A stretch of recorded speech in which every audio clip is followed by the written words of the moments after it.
अस्सलामुअलैकुम स्टूडेंट आज का हमारा जो लेक्चर है वो टॉक्सिसिटी रिलेटेड है कि toxic effect of physical agent और केमिकल एजेंट। ये लेक्चर जो है फोर्थ सेमेस्टर के लिए एनेस्थीसिया और एमएलटी के लिए जनरल पैथोलॉजी जो पार्ट 2 है। तो टॉक्सिसिटी के बारे में हमने पढ़ना है कि केमिकल एजेंट और फिज़िकल एजेंट जो हैं वो कैसे टॉक्सिक इफ़ेक्ट कॉज करते हैं। इससे पहले कि सिर्फ मैं आपको टॉक्सिसिटी के बारे में बताऊं, टॉक्सिक इफ़ेक्ट जो होता है, एक साइंटिस्ट है जिन्होंने लिखा है अपनी किताब में कि हर एक चीज़ जो है वो टॉक्सिक है। अगर आप किसी भी चीज़ का यूज़ जो है, किसी भी चीज़ की यूज़ आप हद से ज़्यादा कर लेते हैं तो वो टॉक्सिक, मतलब कि एक नॉर्मल रेंज होता है हर एक चीज़ का, अगर उससे एक्सटेंड हो जाता है कोई भी चीज़ तो ये टॉक्सिक में आता है और वो चीज़ जो है टॉक्सिक पॉइजन बन जाती है। मिसाल के तौर पर जो कहते हैं कि excess of everything is bad, तो इसी तरह मिसाल के तौर पर अगर हम ले कोई ड्रग मिसाल ले आप, जैसे कि पैरासीटामोल है, तो पैरासीटामोल जो है वो एंटीपायरेटिक ड्रग है जो कि फ़ीवर जो है, बुखार जिसको कहते हैं, वो कम करने के लिए यूज़ करते हैं। कुछ एंटी इन्फ्लेमेटरी इफ़ेक्ट भी है उसके। अगर आप इसको थेरेप्यूटिक इंडेक्स में ही यूज़ करेंगे, थेरेप्यूटिक रेंज में जो डोज़ है, थेरेप्यूटिक डोज़, तब तो ये एज ए मेडिसिन काम करेगा, एज ए ड्रग काम करेगा। अगर आप इसी को ज़्यादा यूज़ करें, इसके डोजेज ज़्यादा इंक्रीज़ करें, मतलब आपको डॉक्टर ने बताया कि 4 टाइम अ डे जो है आफ्टर एवरी 6 आवर्स जो है आप यूज़ कर सकते हैं पैरासीटामोल को, और आप जो है एट ए टाइम 3-3 टैबलेट ले रहे हैं और वो भी 4 घंटों के बाद ले रहे हैं। और फिर ये ऐसे नहीं कि एक दिन आपने लिए, आप मुसलसल हफ्तों ले रहे हैं, 10 दिन हो रहे हैं आप ऐसे ले रहे हैं पैरासीटामोल, तो हो सकता है कि पैरासीटामोल जो है वो आपकी लेवर को डैमेज करे, वो आपकी किडनी को डैमेज कराए। हालांकि पैरासीटामोल जो है वो एक मेडिसिन है जिसकी हमें ज़रूरत है, लेकिन यहाँ पर उसने कौन सी इफ़ेक्ट शो की है? टॉक्सिक इफ़ेक्ट शो की हुई है। तो टॉक्सिसिटी का मतलब है कि हर वो एक चीज़ जो कि नॉर्मल रेंज में है तो वेल एंड गुड, नहीं तो वो टॉक्सिक इफ़ेक्ट शो करेंगे। सेम इसी तरह अगर आप मेथनॉल की बात करें, मेथनॉल जो है वो कितना टॉक्सिक है, लेकिन हम लैब में उसे यूज़ करते हैं, हम हॉस्पिटल में यूज़ करते हैं क्योंकि हमने उनकी जो स्ट्रेंथ है वो कम की हुई होती है, या फिर हम ग्लव्स के साथ यूज़ करते हैं। अब एक चीज़ जो है वो बहुत ज़्यादा टॉक्सिक होगी, लेकिन अगर आप नॉर्मल रेंज में यूज़ करेंगे तो वो यूज़फुल होगा। एक चीज़ जो है वो टॉक्सिक नहीं होगी, लेस टॉक्सिक होगी, लेकिन अगर आप उसको विद अकॉर्डिंग यूज़ नहीं करेंगे तो वो आपको बहुत डैमेज करा सकता है। तो टॉक्सिसिटी क्या है? टॉक्सिसिटी जो है वो किसी भी सब्सटेंस का एक इनहेरेंट प्रॉपर्टी है। कोई भी सब्सटेंस जो है वो इनहेरेंटली टॉक्सिक इफ़ेक्ट रखता है, अगर हम उसको जिसके मुताबिक ये है उसके मुताबिक यूज़ ना कराएं तो वो टॉक्सिक इफ़ेक्ट कॉज करा सकता है। ये जो थी टॉक्सिसिटी। अब बात करते हैं टॉक्सिन्स की, या जो भी हार्मफुल सब्सटेंस होते हैं बॉडी के। तो बॉडी में दो किस्म के टॉक्सिक सब्सटेंस है। एक वो टॉक्सिन्स है टॉक्सिसिटी जो कि एंडोजीनियस होता है, एक वो होते हैं जो कि एक्सोजीनियस होते हैं, मतलब कि कुछ हमें जो है हमारी बॉडी में प्रोड्यूस होते हैं और कुछ जो है वो हम बाहर से लेते हैं। अब टॉक्सिसिटी जो है ये डिपेंड करते हैं ये चीज़ें। आज का जो लेक्चर है एक कॉमन लेक्चर है, एक कॉमन सेंस का लेक्चर है, इसमें ऐसे कोई रॉकेट साइंस नहीं है। आप इन्फ्लेमेशन पढ़ चुके हैं थर्ड सेमेस्टर में, सही है, उसके रिलेटेड है। आप बैक्टीरियोलॉजी वायरोलॉजी बैक्टीरियोलॉजी पढ़ चुके हैं थर्ड सेमेस्टर में, तो उसकी रिलेटेड है। अब जी टॉक्सिसिटी जो है ये डिपेंड करते हैं आपके एक्सपोजर पर, कि कोई भी बंदा किसी भी टॉक्सिक इफ़ेक्ट को कितने फ्रिक्वेंसी पर और एक्सपोजर पर डिपेंड करता है। कि एक बंदा है, लेट्स सपोज मैं आपको बताऊं कि एक बंदा स्मोकिंग कर रहा है, वो दिन में 2 सिगरेट पी रहा है, तो ये 2 सिगरेट दिन में पी रहा है और ये मुसलसल पी रहा है। एक बंदा है वो एक हफ्ते बाद 1 सिगरेट पी जाता है, तो दोनों के एक्सपोजर को देखे, एक बंदा दिन में 2 सिगरेट पी रहा है और मुसलसल पी रहा है, तो इसकी फ्रिक्वेंसी भी देखी ज़्यादा है कि वो हर दिन स्मोकिंग कर रहा है डेली बेसिस पर, और 2 कर रहा है, 2 सिगरेट पी रहा है। अगर इसकी तरह अगर आप देखें एक दूसरा बंदा जो हमने बताया कि वो हफ्ते में सिर्फ 1 सिगरेट पी रहा है, तो वो क्या है कि उसकी फ्रिक्वेंसी भी कम है, 1 वीक है, और एक्सपोजर भी कम है, सिर्फ 1 ही सिगरेट है। अगर आप वीक में देखें तो एक 14 सिगरेट पी रहा है, दूसरा जो है वो 1 सिगरेट पी रहा है, तो एक्सपोजर किसकी ज़्यादा है? 14 सिगरेट्स वाले की। तो इसका मतलब क्या हुआ कि टॉक्सिसिटी जो है वो डिपेंड करता है आपके फ्रिक्वेंसी पर और एक्सपोजर पर, कि एक्सपोजर टाइम कितना है और फ्रिक्वेंसी कितनी है, कि फ्रिक्वेंसी इंक्रीज़ हो रही या नहीं हो रही, टाइम ऑफ एक्सपोजर जो है वो कम है या ज़्यादा है। ये एक बात हो गई। अब दूसरी डिपेंड करता है एंडोजीनियस और एक्सोजीनियस सब्सटेंस पर। कुछ टॉक्सिक इफ़ेक्ट जो है वो बॉडी के अंदर ख़ुद प्रोड्यूस होते हैं, जैसे कि इन्फ्लेमेशन में आपने पढ़ा कि रिएक्टिव ऑक्सीजन स्पेशीज़ जो होते हैं वो बॉडी के अंदर प्रोड्यूस होते हैं। कोई भी रिएक्शन हो जाए बॉडी में जो है हाइड्रोजन पेरोक्साइड की प्रोडक्शन होती है। जब हम हाइड्रोजन पेरोक्साइड को पेरोक्सीसोम में एक एंजाइम होता है जिसे कहते हैं पेरोक्सीडेज, वह इसको न्यूट्रलाइज करता है, तो H2O2 कन्वर्ट हो जाता है वाटर में और नीसेंट ऑक्सीजन में। तो नीसेंट ऑक्सीजन जो है ये बहुत ज़्यादा रिएक्टिव है, तो रिएक्टिव की वजह से ये सेल मेम्ब्रेन को भी डैमेज कर सकता है, माइटोकॉन्ड्रियल मेम्ब्रेन को भी डैमेज कर सकता है, कैल्शियम की इन्फ्लक्स भी इंक्रीज़ कर सकते हैं। तो ये सारे क्या है, एक डेंजरस कॉन्सिक्वेंसेस हैं। अब एक होते हैं फिज़िकल और एक होते हैं केमिकल एजेंट्स।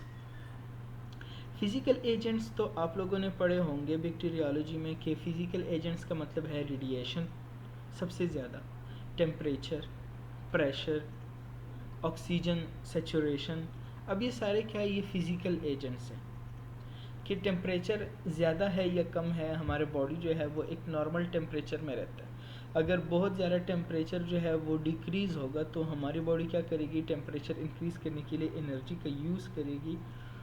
सेम इसी तरह हमारे बॉडी में जितनी भी रिएक्शन है वो 37 डिग्री सेंटीग्रेड पर हो रहा है। अगर हमारे एनवायरनमेंट का टेम्परेचर इंक्रीज़ हो रहा है तो बॉडी उसको फिर से नॉर्मलाइज करने की कोशिश करेगा, और हो सकता है कि बॉडी का टेम्परेचर इंक्रीज़ हो जाए और बहुत सारी रिएक्शन स्टॉप हो जाए। सेम इसी तरह अगर आप प्रेशर की बात करें, हाई प्रेशर पर हम लोग जाएंगे तो वहाँ पर ऑक्सीजन का जो प्रेशर है वो कम होगा, फिर जो और गैसेज है, बाकी गैसेज है वो इंक्रीज़ होंगे। सेम इसी तरह प्रेशर कम होगा तो भी मसले क्रिएट होगा। रेडिएशन की बात करें तो रेडिएशन क्या करते हैं, आयोनाइजेशन की प्रोडक्शन करते हैं, और आयंस जो होते हैं वो रिएक्टिव होते हैं, क्योंकि आयन वाहिद ऐसे सब्सटेंस है जो कि एनी टाइम रिएक्शन कर सकते हैं, जो कि एनी टाइम एफिनिटी रखते हैं रिएक्शन करने के लिए, जो कि एनी टाइम एफिनिटी रखते हैं अपने आउटर मोस्ट शेल को कवर करने के लिए। तो इसको क्या कहते हैं, आयंस, मतलब कि उन पर चार्जेस होते हैं, वो बॉन्डिंग के लिए क्या कोशिश करते हैं। तो ये आयंस जब हमारे बॉडी में प्रोड्यूस होते हैं, सेम इसी तरह हम मेडिकल डायग्नोस्टिक में अगर आप देखें तो एक्सरेज आते हैं, अल्ट्रासाउंड्स आते हैं, MRI आता है, CT स्कैन आता है, ये सारे जो हैं हम रेडिएशन का यूज़ करते हैं। रेडियोलॉजी एक अपना सब्जेक्ट है, पूरा फील्ड है।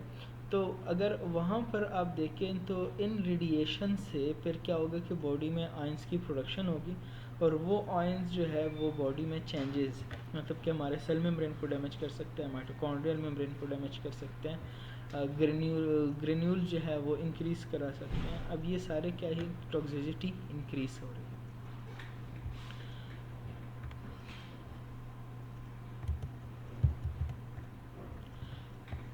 टॉक्सिकोलॉजी जो है वो क्या है, साइंस ऑफ पॉइजन्स है, जिसमें हम पॉइजन्स के बारे में पढ़ते हैं। ये हमें क्या बता रहा है, डिस्ट्रीब्यूशन बता रहा है, इफ़ेक्ट्स बता रहे हैं, मैकेनिज़्म बता रहे हैं टॉक्सिक एजेंट्स के। अब डिस्ट्रीब्यूशन क्या है, डिपेंड करते हैं रूट ऑफ एडमिनिस्ट्रेशन पर।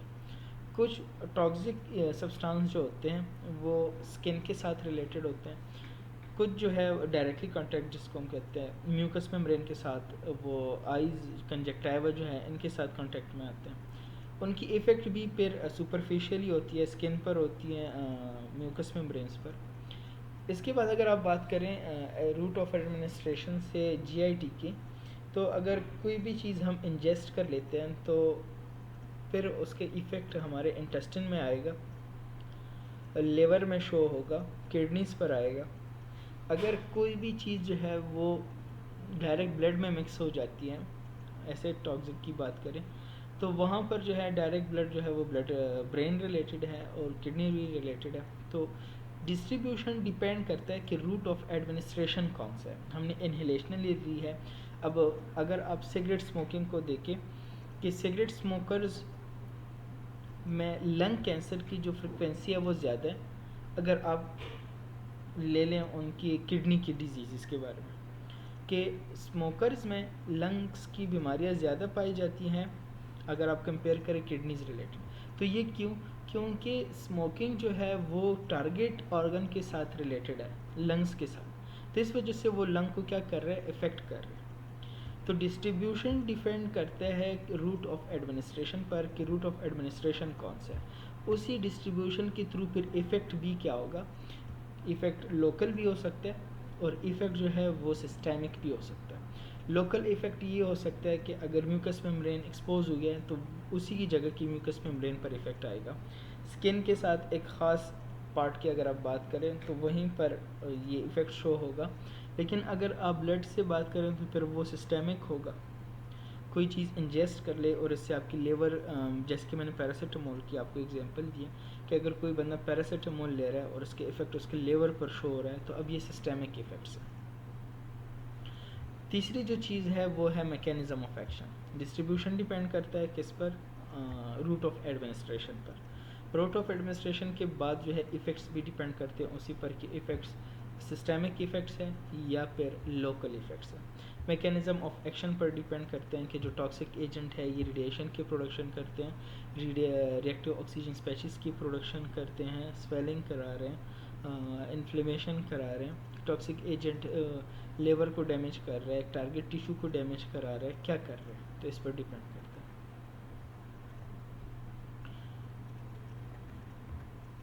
है। ये वही चीज़ें हैं, एयर, वाटर, सॉइल, इन सारों में टॉक्सिन जो है वो पाए जाते हैं। ह्यूमन जो है वो एवरी टाइम जो है एक्सपोज है through GIT, through inhalational route, through skin. तो जहाँ से भी एडमिनिस्ट्रेशन होगी तो इफ़ेक्ट कहाँ पर शो होगा, बॉडी में।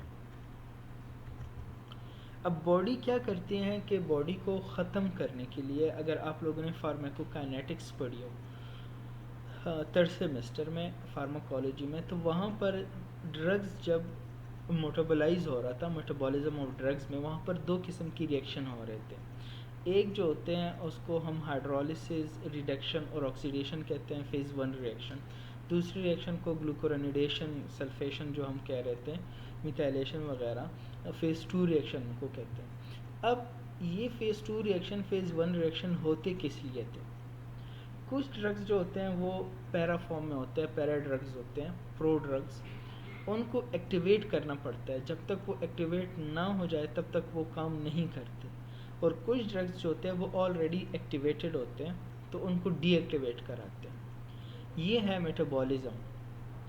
तो टॉक्सिक भी जब हमारे फूड में होते हैं टॉक्सिक सब्सटेंस, तो उनको भी डिटॉक्सीफाई किया जाता है और उन्हीं के लिए यही दो रिएक्शन, फेज़ 1 रिएक्शन और फेज़ 2 रिएक्शन होते हैं।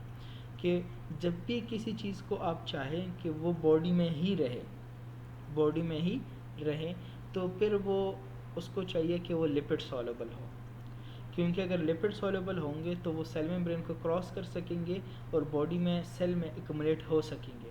और अगर हम चाहते हैं कि कोई भी चीज़ बॉडी में एक्युमुलेट ना हो और एक्सक्रीट करे उसको किडनी, तो फिर उसको वाटर सॉल्युबल होना चाहिए।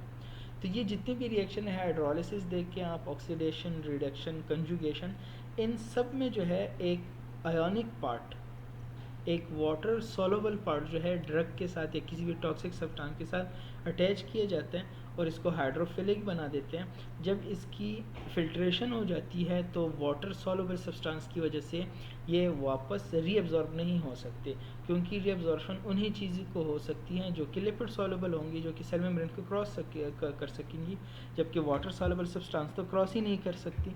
तो इस वजह से फिर ये वापस रीअब्जॉर्प्शन इनकी नहीं होगी।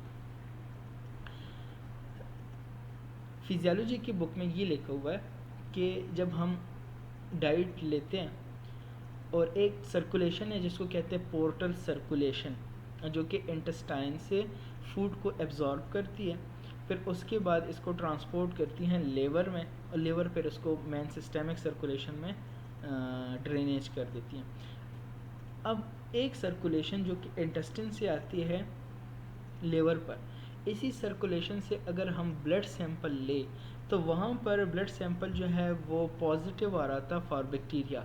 अगर हम उस ब्लड की कल्चरिंग कर दें तो ब्लड कल्चर के बाद हमें पता चलता है कि वहाँ पर बैक्टीरिया पाए जाते हैं। लेकिन जैसी ही लेवर ड्रेन करता है ये ब्लड सिस्टेमिक सर्कुलेशन में, तो सिस्टेमिक सर्कुलेशन से आप ब्लड ले ले तो उनका जो ब्लड कल्चर है वो नेगेटिव आ रहा था। तो इसका क्या मतलब हुआ कि लेवर जो है वो डिटॉक्सिफिकेशन कर रहा है। अगर आप ड्रग्स की बात करें, अगर आप अल्कोहल की बात करें, इनकी डिटॉक्सिफिकेशन कहाँ पर हो रही है? लेवर में हो रहा है। और लेवर में ही हमारे पास P450 एंजाइम सिस्टम है। P450 एंजाइम सिस्टम क्या करते हैं कि उसमें बहुत सारे एंजाइम पाए जाते हैं जो किसी भी ड्रग्स को, जो किसी भी केमिकल को इनएक्टिवेट करते हैं। तो लेवर जो है ये डिटॉक्सिफिकेशन में सबसे मेन रोल लेवर का है। रिएक्टिव ऑक्सीजन स्पेशीज़ की अगर हम बात करें, जब भी कोई इन्फ्लेमेशन हो बॉडी में तो इन्फ्लेमेशन में होगा क्या कि रिएक्टिव ऑक्सीजन स्पेशीज़ बनेंगे रॉस। ये रिएक्टिव ऑक्सीजन स्पेशीज़ या कोई भी रिएक्टिव स्पेशी होगा, मतलब कि वो रिएक्शन कर रहा है, जैसे कि आप ऑक्सीजन ले, हाइड्रोजन पेरोक्साइड ले, हाइड्रोक्सल आयंस ले, ये सारे क्या कर रहे हैं? रिएक्शन कर रहे हैं। तो ये क्या करते हैं? अपनी आउटर मोस्ट शेल को पूरा करने के लिए जाते हैं और सेल मेम्ब्रेन के साथ रिएक्ट करते हैं, माइटोकॉन्ड्रियल मेम्ब्रेन के साथ रिएक्ट करते हैं, लाइसोसोमल मेम्ब्रेन के साथ रिएक्ट करते हैं। अब लेट सपोज अगर किसी भी सेल के अंदर स्पेशीज़, रिएक्टिव स्पेशीज़ जो है वो बनने शुरू हो जाते हैं, जनरेट होना, सिंथेसिस, और वो लाइसोसोम की सेल मेम्ब्रेन को डिग्रेड कर लेते हैं। तो लाइसोसोम के अंदर क्या होते हैं? डाइजेस्टिव एंजाइम होते हैं। तो वो अपने सेल को क्या कर देगा? डाइजेस्ट कर देगा, ऑटोफेगी जिसको हम कहते हैं। अगर इसी तरह वो माइटोकॉन्ड्रियल मेम्ब्रेन को या एंडोप्लाज्मिक रेटिक्यूलम के जो मेम्ब्रेन होते हैं उनको डिस्टर्ब करे, डिस्ट्रॉय करे, डिस्टर्ब करे, तो वहाँ से कैल्शियम जो है उनका सेल में आना शुरू हो जाएगा। और कैल्शियम का तो आपको पता है दो चीज़ें होंगी कि कैल्शियम जो है वो एक्सोसाइटोसिस स्टार्ट कर लेती हैं, और कैल्शियम एक्सोसाइटोसिस के साथ साथ कॉन्ट्रैक्शन करती है। तो जब कैल्शियम बाहर आता है तो एक्सोसाइटोसिस हो जाती है, और कैल्शियम बाकी जहाँ पर भी कैल्शियम होते हैं वो भी सेल के अंदर आते हैं, और एक डिजेनरेशन का प्रोसेस जो है वो स्टार्ट हो जाता है, इन्फ्लेमेटरी प्रोसेस जो है वो स्टार्ट हो जाता है। तो ये सारी क्या है? टॉक्सिसिटी है केमिकल एजेंट्स की और फिज़िकल एजेंट्स की। आप इसको पढ़ लें, रॉबिन के बुक से भी पढ़ सकते हैं, इनाम दानिश के बुक से भी पढ़ सकते हैं, कुमार अब्बास अस्तर की जो बुक है रॉबिन की। और इसमें कोई ऐसी ख़ास बात नहीं है, एक कॉमन सा लेक्चर था। अगर किसी को समझ नहीं आई हो तो वो कमेंट सेक्शन में क्वेश्चन पूछ सकते हैं, आंसर जो है वो आपके पर्सनल व्हाट्सएप पर दिए जाएंगे। नेक्स्ट लेक्चर तक अपना ख्याल रखिएगा। अल्लाह हाफिज़।